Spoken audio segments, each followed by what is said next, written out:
Hi everyone, Aidan with eTrailer here, and today on our 2023 Jeep Gladiator, we've got a Kuat Ibex truck bed rack installed. This is a really versatile rack for camping and overlanding, but we're going to be showing you how to install two accessories. There's going to be your crossbar riser kit and a front Molle panel that come together in just a single kit. Let's check it out. Starting off with the crossbar riser kit. That's going to basically take your crossbars and rather than having them level with the Ibex, it's going to bring them up to 4.5 inches taller.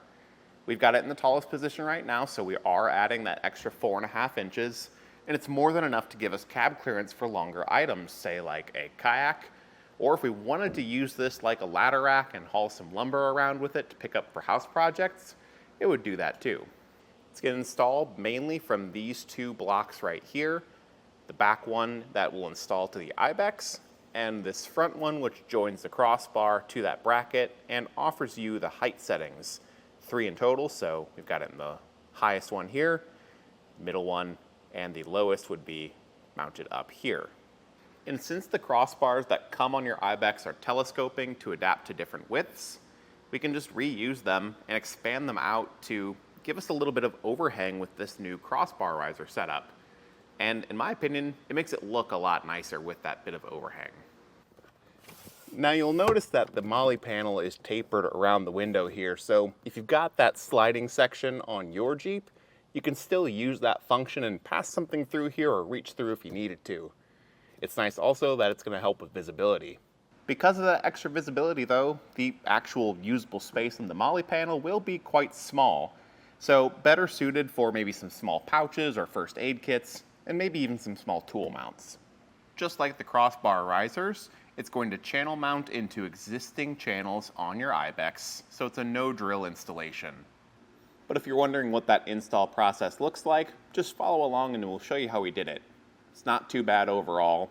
Maybe tight clearances on the Molle panel, sitting so close to your cab, and if you're a larger person like me, you might find that working around the Jeep bed here is just a little bit cramped at times, but it's really not too bad, and you can get it installed pretty quickly, so follow along and we'll do it together. We're going to start off with the front Molle panel. It's going to be in 2 halves, and each half will have either a set of holes or some really long slots. And we're basically just going to nest these 2 pieces together, and we'll just do that on the tailgate here. The section with the large slotted holes is the thing that will be set on top. And your hardware is going to consist of these longer screws with a flat washer.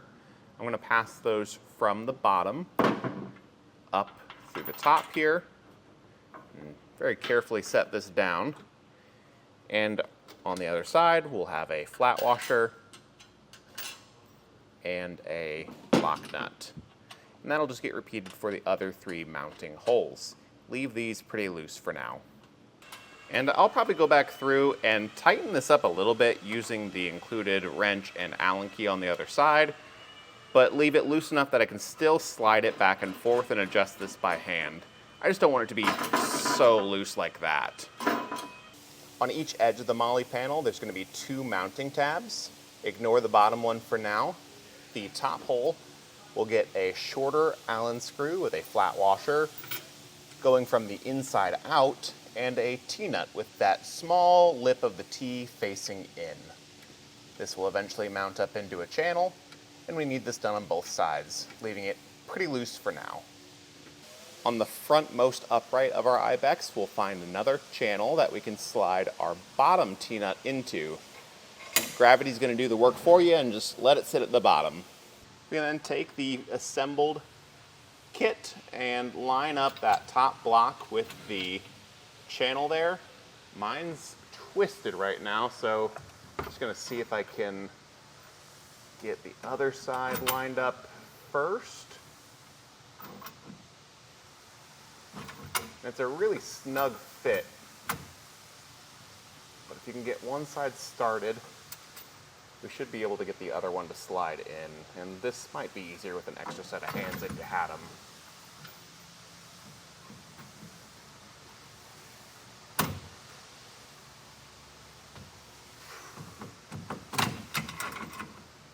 With the driver's side lined up, it's a little easier for me to come in here, keep that passenger side T-nut aligned properly and just drop it into place. I'll get that bottom screw lined up and tighten everything down. Those screws are a bit hard to reach, but you can get them most of the way with your Allen key before you need to give it that final bit on the other side, and they tighten down fairly quick after that.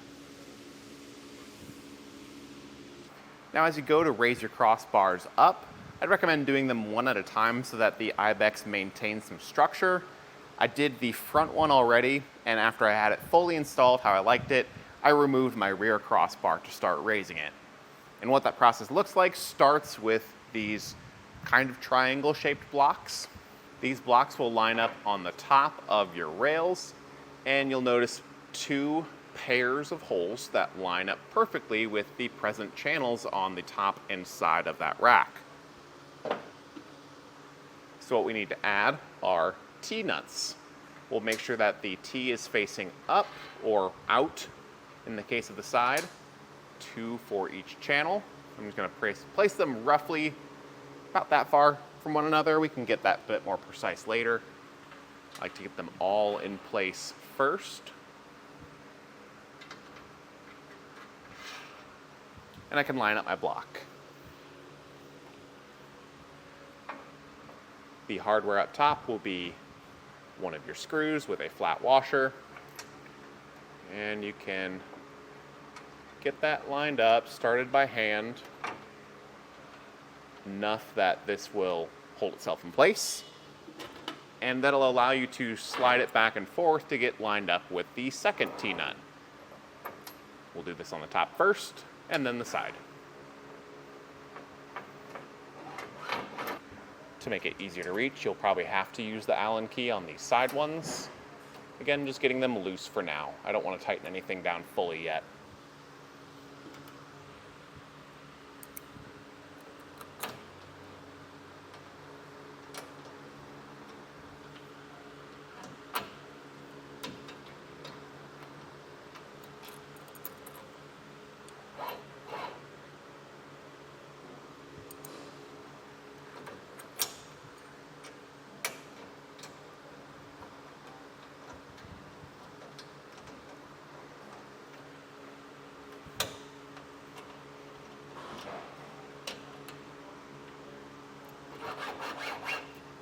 With both sides loosely in place, I'm going to measure them, each to the same point, right at the end of the channel, since it's a good flat edge for me to measure to, and basically just make sure they're both lined up about where I want my crossbar to sit. And when I'm happy with it, I'll tighten both of those down fully. The height adjustment brackets have a couple different holes we can choose from for mounting. I'm going to put ours in the highest position here rather than one of the middle or lowest. So that's going to be the very bottom and the middle hole that will get a screw and flat washer. Same type of hardware we've been using for all the other points. You'll definitely want your Allen wrench to make these connections. And these we can just tighten down fully since we already have our positioning set, and these are in just set intervals, not slotted holes.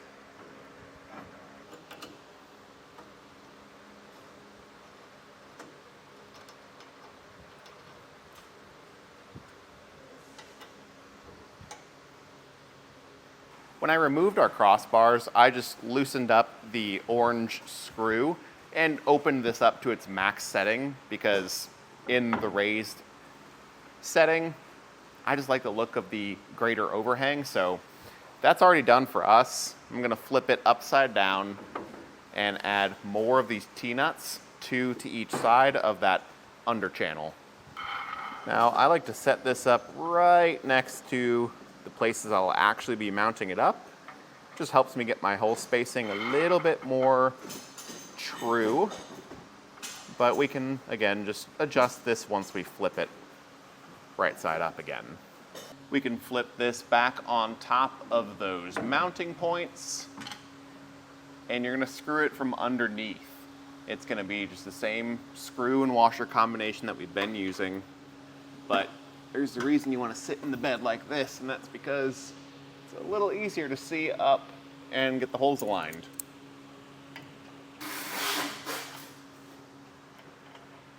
You can usually feel when that screw is actually threading in and it starts to tighten up.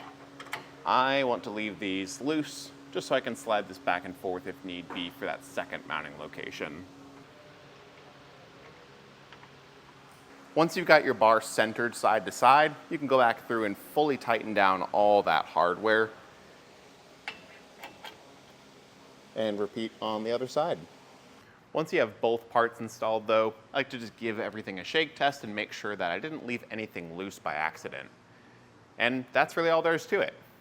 In hindsight, I probably would have done the crossbar risers first, just to give myself a bit more headroom when I did that Molle panel up front, because I did hit my head a couple times, just because the Gladiator is a pretty small truck and everything's pretty tight in there. But that's just a personal preference. My thought with doing the Molle panel first is that it would give the whole Ibex a bit more structure when putting those crossbar risers on, but I think if you do them one at a time like we talked about earlier, you'll be just fine. Overall, it's a really easy process to get both parts installed though. It's nice that you maintain the back window for your Gladiator if you've got that sliding feature, and now you have cab clearance for longer items. But that'll do it for the look at and installation of the crossbar riser and Molle panel kit on the 2023 Jeep Gladiator. My name's Aidan, and thanks for watching.